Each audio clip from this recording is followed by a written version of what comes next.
وہ زمین پر ہمارے حملہ آوروں کو اور ہمارے بحری بیڑوں پر کیسے قابو پائے گا، اس بارے میں آپ جانتے ہیں؟ اس پر سلطان کہتے ہیں یقیناً انہوں نے اس بارے میں کچھ تو سوچا ہی ہوگا، بلکہ کوئی نہ کوئی منصوبہ تو بنایا ہی ہوگا، لیکن ہمیں اس کے برعکس صورتحال کو دیکھنا ہوگا۔ چھوٹا سا امکان بھی ہمارے لیے ہزاروں مشکلات پیدا کر سکتا ہے۔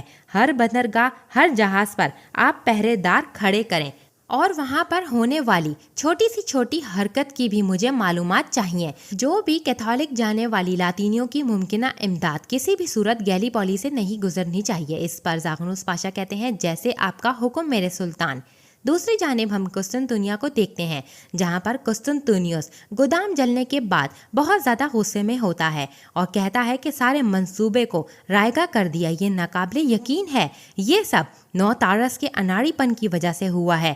ہم نے اپنا وعدہ نبھایا، آپ نے جو اناج منگوایا وہ ہم لے آئے، لیکن اس پر شہنشاہ کہتا ہے بس، تو تاجر کہتا ہے کہ کیا مطلب ہے آپ کا بس؟ وہ نوتارس جو حل کے طور پر لایا گیا تھا، اس نے سب کچھ برباد کر کے رکھ دیا، آپ نہیں دیکھ پا رہے؟ تو اس پر شہنشاہ کہتا ہے کہ بس کریں، میں پہلے ہی پاپ کو پیغام بھجوا چکا ہوں، میں نے حمایت کی درخواست کی ہے۔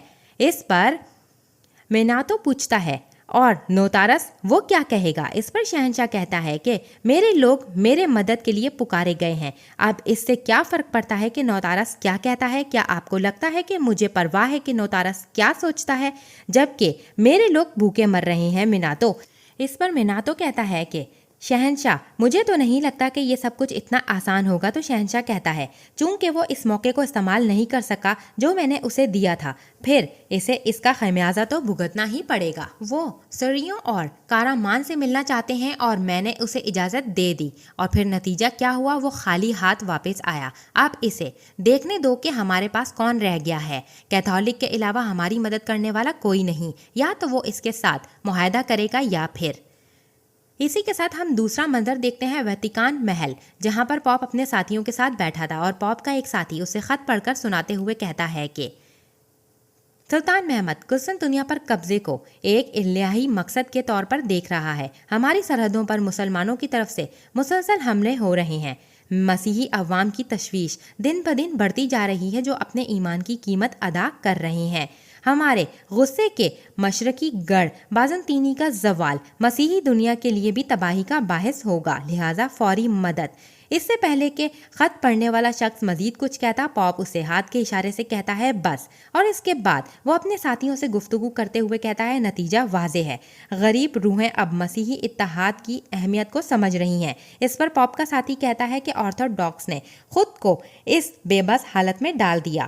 اس کے ساتھ دوسرا ساتھی بھی یہی کہتا ہے، ہم گرجا گھروں کے اتحاد کے لیے برسوں سے سمجھوتا کرنے کی کوشش کر رہے تھے۔ تو اس پر پہلا ساتھی کہتا ہے ہاں، مگر اس بات کو کسی نے تسلیم نہیں کیا، لیکن اب وہ مدد مانگ رہے ہیں۔ تو پوپ کہتا ہے بہرحال اس معاملے کو فی الحال ایک طرف رکھتے ہیں، اب مجھے بتاؤ باہر کون کون انتظار کر رہا ہے؟ تو اس پر پوپ کا ساتھی بتاتا ہے آقاؤں کا ایک حلقہ ہے اور ان کی شکایات ہیں۔ تو پوپ کہتا ہے شکایت کس سے متعلق ہیں؟ تو پوپ کا دوسرا ساتھی کہتا ہے کہ ہمارے مقدس چرچ کی الہی تلوار جویانی جوستیانی۔ دوسری جانب ہم دیکھتے ہیں جنگل میں کچھ لوگ اپنے کام میں مصروف ہوتے ہیں اور لکڑیاں کاٹ رہے تھے۔ اسی دوران ایک شخص تھک جاتا ہے تو اس کا بیٹا آ کر اسے پانی کی بوتل دیتا ہے اور اس کا باپ پانی کی بوتل لیتے ہوئے بیٹے کا شکریہ ادا کرتا ہے، لیکن اتنے میں ہم دیکھتے ہیں کہ کچھ گھوڑ سوار ان کی طرف آ رہے ہوتے ہیں اور خواتین انہیں دیکھ کر کہتی ہیں وہ لوگ پھر آ رہے ہیں۔ اس پر وہ شخص کہتا ہے آپ لوگ پیچھے ہٹ جائیے۔ اس کے بعد وہ اپنے ابو کے ساتھ مل کر کہتا ہے آئیے بابا، ہم انہیں وہ دیتے ہیں جو انہیں چاہیے۔ اتنے میں گھوڑ سوار ان تک آ جاتے ہیں اور انہیں کہتا ہے کسانوں، آپ کو اصول معلوم ہے، بلکہ ہم تمہیں قلعہ لے جا کر اصول بتاتے ہیں۔ اس پر کسان کہتا ہے اس بار نہیں۔ تو گھوڑ سوار اپنے ساتھیوں سے کہتا ہے ان کی لکڑیاں اکٹھی کرو۔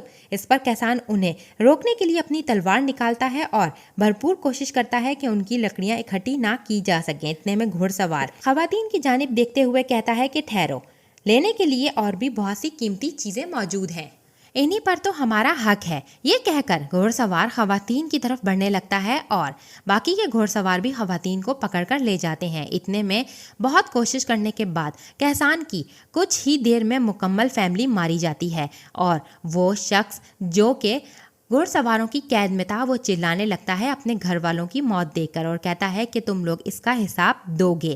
اتنی دیر میں وہ گھوڑ سوار اس کسان سے مخاطب ہو کر کہتا ہے کہ میں نے تم سے کہا تھا عظیم، ماتھیوس جو چاہتا ہے وہ لے لیتا ہے، مردہ ہو یا زندہ۔ تو کسان کہتا ہے تم اس کی ادائیگی ضرور کرو گے، جویانی جستیانی اس کا حساب لے گا، تم اس سب کا حساب دو گے۔ اس پر گھوڑ سوار کہتا ہے کیا تم بھی پریوں کی کہانی پر یقین رکھتے ہو؟ یہ کہہ کر وہ ہنسنے لگتا ہے تو کسان غصے میں چلاتے ہوئے کہتا ہے تم حساب دو گے، تم سب مرو گے۔ اس پر گھوڑ سوار اپنے ساتھیوں سے کہتا ہے اسے زندہ رہنے دو اور آنے والی نسلوں کے لیے ایک مثال بن سکے، یہ اسے یہیں رہنے دو۔ اور یہ کہہ کر وہ اس شخص کو ایک لات مارتا ہے اور زمین پر دے مارتا ہے، اور یہیں پر اس ایپیسوڈ کا اختتام ہوتا ہے۔ نیکسٹ ایپیسوڈ کے لیے چینل کو سبسکرائب کر کے بیل آئیکن کو ضرور سے پریس کریں۔ Thanks for watching.